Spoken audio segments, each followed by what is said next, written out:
Welcome to a new edition of the brand called You. Today I have an author and someone who's very closely associated with books. Mridula Koshy, welcome to the show. Thank you. Mridula is a writer and, as she says, she's a literary movement activist. She's the author of It Is Sweet, not only the things that have happened, and Bicycle Dreaming, and she's associated with the Community Library Project. So, Mridula, tell me a little bit about your early career and how you got interested in books. I was always a reader. Mm-hmm. And why was I always a reader? I don't know. I didn't always have access to books, but periodically there would be a wealth of books, and I just liked words, and I liked syntax. I didn't know I was liking syntax at the time. Mm-hmm. These are reflections from much later in life. Mm-hmm. So I was known as a bookish kid. Read books under the desk at school, or inside the textbook. You'd hide another book and read it, sharing it with the student next to me. Looked for other people like me. So I think if you like books, then you start looking at the world through that prism. And I couldn't help looking and noticing that there were not enough books. Or rather, there was not enough access to books for most people. Okay. And that was sort of horrifying to me, that I could have been someone who would have never come across this thing that has so much meaning for me. Correct.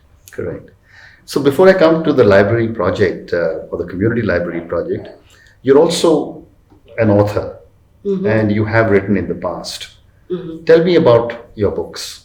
Okay, so I think it was 2004-05 when I came back to India after being gone for about 20 years. I left as a teenager, came back as a full-blown adult, family, children, really little children. My youngest was 3 years old, and which meant I was at home and back in a society, in a city that I loved very much from my childhood, Delhi, but that I didn't really understand or know. And in that kind of stuck at home, can't leave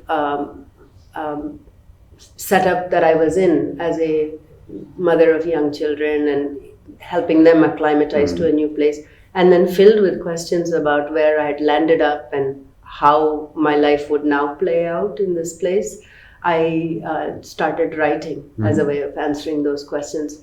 I was particularly struck because when I lived in the United States, a lot of my formative experience were experiences to do with being a migrant and a person of color, a minority, as I think we would say in India. Yeah. And I felt often in my life in the United States disenfranchised, and reacted to that by thinking politically about those questions. So coming to India was about thinking politically and then not being able to find political answers because I couldn't exactly leave the house. Yeah. You really do need to leave the house and talk to people and find organizations to be able to put your politics into practice. So again, I had a particular trajectory and a way of dealing with life, and it wasn't working in Delhi. So this completely new thing happened to me as someone in my mid-30s. It's kind of late in life to start writing, I thought, because everybody I met who was writing at that time were people in their early 20s, mid-20s at the most. So I started writing. Okay. Well, just to give you some little trivia, I wrote my first book when I was 51. Okay. Or 52 probably. Yeah. Okay, so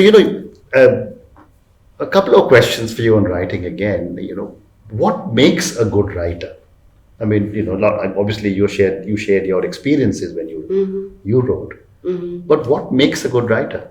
I think for me, maybe there's more than one thing that makes a good writer, and maybe as many things as there are writers, but probably there are some general things that are true also. I found that to be a good writer, I had to treat it like a job. I had worked before, and I know it's about showing up. Mm-hmm. It doesn't mean you always get things done, but you have to show up. So Okay. I found my way to this discipline of sitting down. And treating it like a job was also important because I had young children at home. So I had to stop at some point. You hear these legendary storied stories of mostly male writers who, I don't know, carouse all night, roll out of bed in the morning, show up and write all day. And I think that requires a huge amount of support systems, like probably a wife helps. I didn't have a wife, so I had to show up myself. And it meant that I mostly did not carouse or party. I gave up a lot of things. I wasn't a carouser to begin with, but I gave up things like being interested in other things. I became obsessively interested in writing. Okay. And kept alive that I had to parent my children. So I would stop. I did not write on Saturdays and Sundays. I did not write after 6 p.m. Okay. I went to work, I wrote, I came home, and I didn't write. Okay. So, And what did you write about? What were some of your topics? So those questions of what is India now, and because it had changed dramatically from the kind of quasi-socialist Nehruvian India that I grew up in. I spent all of the 70s in India and the early 80s. And when I came back in 2004 and 5, in 4 I came back for just 6 months, and in 5 I came back and I've stayed since then. When I came back, things were so dramatically different, and some things were same. People still had domestic workers. So there was a lot of talk of new India and incredible India and burgeoning economy and multiple opportunities. And some of my former classmates had gone from being people with a very specific life track ahead of them to doing all sorts of interesting things, buying and selling metal and living abroad to do it, and sort of entering a global capitalist marketplace. But here at home, there was still someone who did jhadu pocha. That's, of course, quite different from the United States. Sure. So I was very interested in questions of class, in what was same and what was different in India. And it seemed to me that many structures had remained the same despite or alongside of all these differences. And that these threw up all kinds of new contradictions and how people were reconciling these contradictions. I was particularly interested in the working class point of view. In the United States, I was a working class person and had left India as a child of a government bureaucrat and lived a fairly comfortable middle class life. So I'd sort of seen both classes from the inside, and I was curious to see it here in Delhi. Writing gives you this great opportunity to enter other lives, at least in an imagined way. But it's not just some sort of only a playful or lightweight exercise to imagine yourself in someone else, because fiction forces you to answer questions. You can't just endlessly raise questions. There has to be somewhere you go with those. There's a kind of discipline built into fiction, which means if you sit down to write and you raise a question and you're curious about it, eventually you're forced. It's actually a very reductive process. It might actually be more freeing or more interesting to have multiple answers to a question, but inevitably your book becomes one answer. I agree. Well said. So, Mridula, let's move to the second part of our program, which is your community library project. Yes. And I know you're very passionate about it. You just said that you spend most of your time with this project. Tell me about the project. We run 3 plus 1 more. It's just opening. Free libraries. And I want to really emphasize the free, because there is right now in the kind of nascent library movement in India, there are numbers of people interested in this question of seeing more libraries in India, because more libraries means more citizenship, more enfranchisement, more critical thinking, perhaps more humanity. So as we look at the question of libraries, it's really important to think about what kind of libraries will we create. Will we create libraries for poor people, like we have schools for poor people? and then libraries for rich people, like we have schools for rich people. So a social good that requires tremendous infrastructure and support and social compact and goodwill. Should it then bifurcate into a lesser thing for lesser people and a greater thing for greater people? We run free libraries as a demonstration that it can be done, that people will come, and then I think ultimately we are arguing that it must be done. Our libraries are excellent. We have, so I said 3+1, so the last one is not open. The 3 that we have serve collectively about 4,000 young people mostly, some adults also. 90% of those we serve are from the working class. One indicator is they are children who attend the government schools, those schools that are not as good as they might be or should be. So yeah, it is successful. Wonderful. Children are reading. Wonderful. And all of the conversations in India about people who don't read are premised on this idea that only some people are actually people. Like our concern for the people who don't read, our fretting about it, the literary festivals and the workshops and the interventions in schools are all only for some people. Okay. Presumably these other people are not people, and that obviously we don't agree with that, and anybody who stops and thinks about it would have to say, no, I don't actually agree with that. So then if we're looking at the question of actually looking at people, we'll see that the majority of people in India are not reading because they don't have books. It's not because they're not interested. Wow.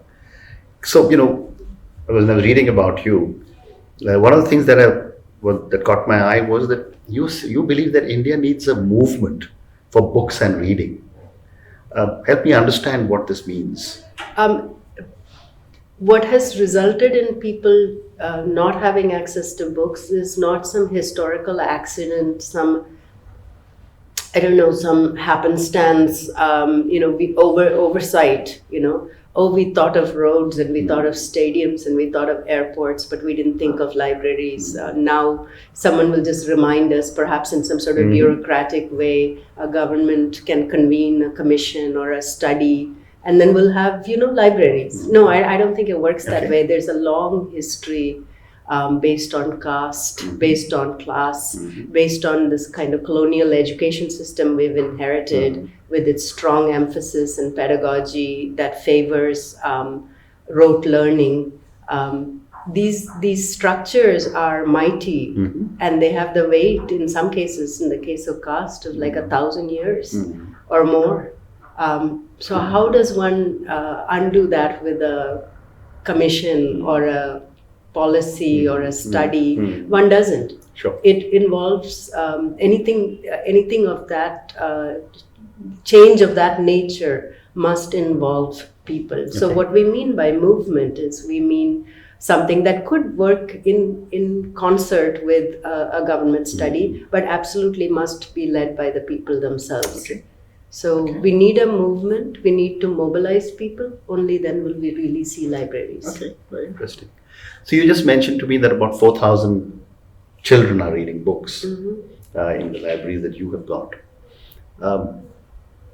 How are millennials changing the way books are perceived?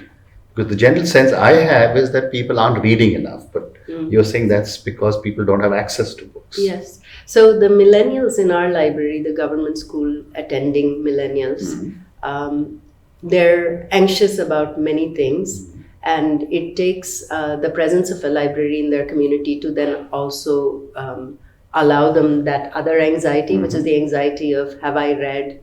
What is reading? How do I read?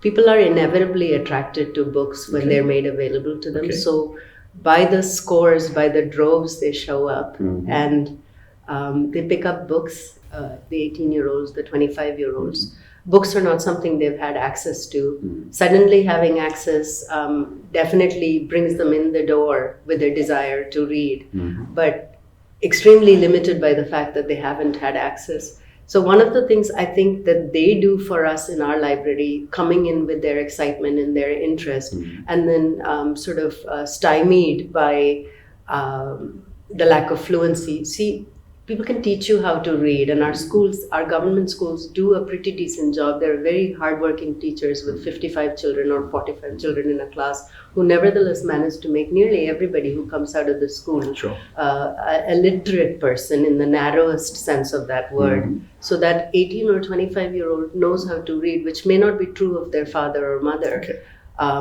But when they come in to read, they find that because they haven't been reading, they don't read fluently.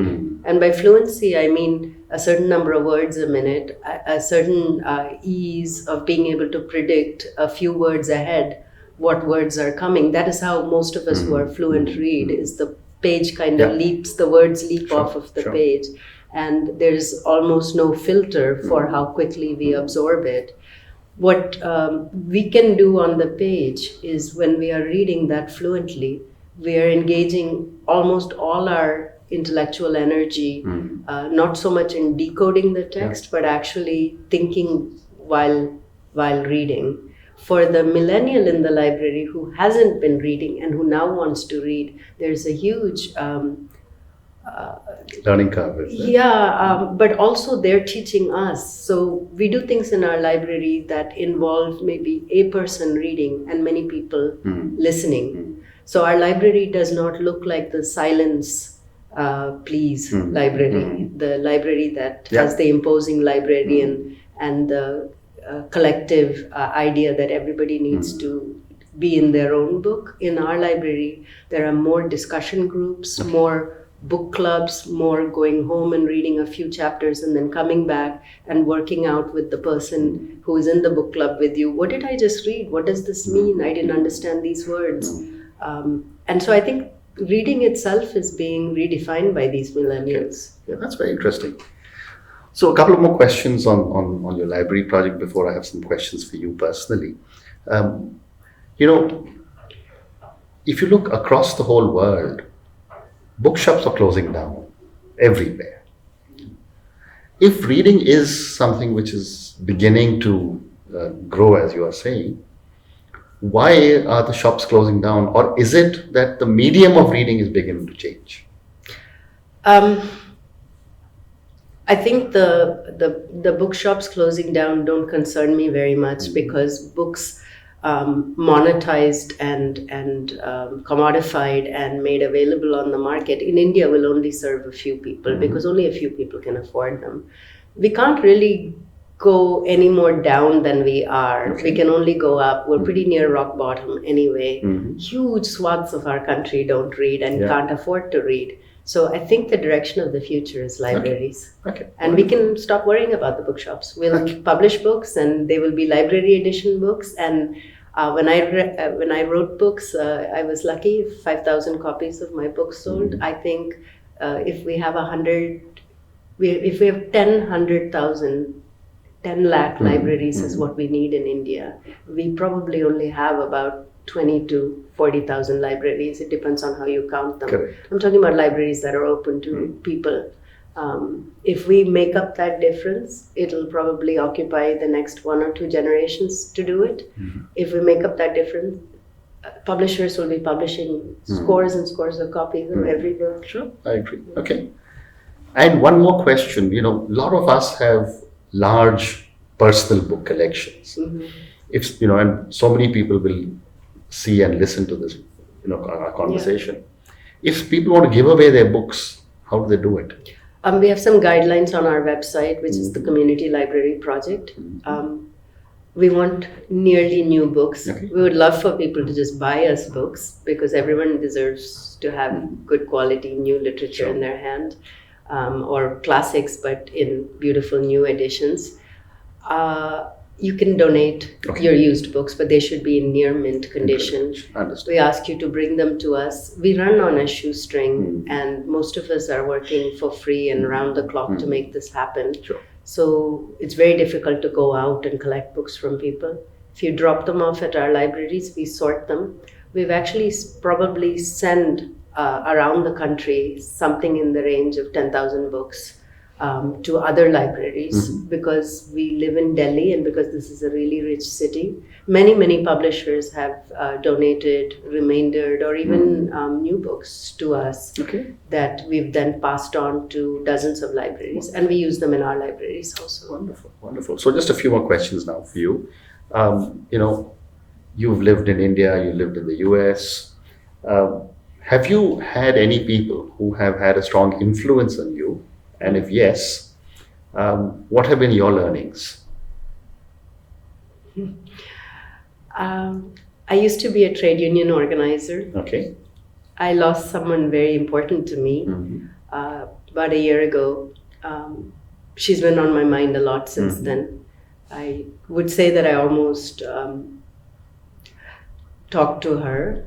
So her name was Amy, and she was an organizing director in the union I worked in. So she taught me a lot of the skills I have, for which I'm very grateful. She taught me how to build organizations, not maybe in the way that I might have learned if I'd gone to an MBA school. She taught me how to build organizations despite the market-driven world in which we live, and actually in conflict with that market-driven world. The idea that a human being is bought and sold on this market, their interests, their curiosity, their talents, their worth is commodified. It was something she was very opposed to. So that's kind of the bedrock belief of the labor union movement, is that we workers, we produce the wealth and it should belong to us. It shouldn't be siphoned up, So she taught me basic skills like how to bring a group of people together, how to hold a meeting, how to make an organizing plan, how to have an outcome from which you work backward. We were always working backward from union elections. We would bring people together to form a union, which involved this bureaucratic government controlled process called secret ballot election. Now I work in community organizing. I bring people together to build libraries. The skills that she gave me included the skill of reporting. It's something like, as a writer, you write and then you edit and then you're with yourself a lot, but ultimately you have to submit and publish. Reporting is something like submitting and publishing. It's where you do the work and then you have to have a brutally honest assessment of how the work went. Who did I talk to? Did I actually talk to them face to face, or did I sort of tell myself that I talked to them just by picking up the phone and leaving a message for them? To build an organization, you have to do a lot of face-to-face conversations. And this is something that I find myself at night reporting to her. She was a wonderful person, a hardcore person. Amazing. So then my last question to you would be, on failure. A lot of us have failed, and yet in India particularly, or everywhere in Asia, we don't teach children that it's okay to fail. We keep pushing them to say, you've got to come first, you've got to do this, you've got to be right. What have been some of your learnings from some of your mistakes or your failures? At times, I failed in very big ways at times. Something I wanted very much to be successful at was being a really good parent to my children, to be dependable, to be available, to be to put lots and lots of hours into it, to not just have it be an idea that I'm available, but to actually be physically present and available. And yet, as my children have grown up, they've said things to me to indicate that there were places, where I wasn't available. And it's been shocking to me because I tried so hard. The lesson, I don't know, it's all been so recent. They're just coming into their late teens and early 20s, and they're reporting back to me what their experience was in the family. Having left the family, having looked at other setups, other ways of being, say, friendships or other kinds of intimacies. They're coming back and they're critiquing what their childhood was and what their family life was. And I think I've believed in forgiveness always. In our family, we actually have a framed thing about what we believe in. And one of the last things on the list is we believe in forgiveness. So I've been struggling mightily with trying to forgive myself my failings. And I know my kids have forgiven me. So I should probably do it too. You should do it too. I agree. Yeah. So, Mridula, thank you very much. It's been an Thank absolute you. pleasure Thank speaking you for to you. having me. And good luck.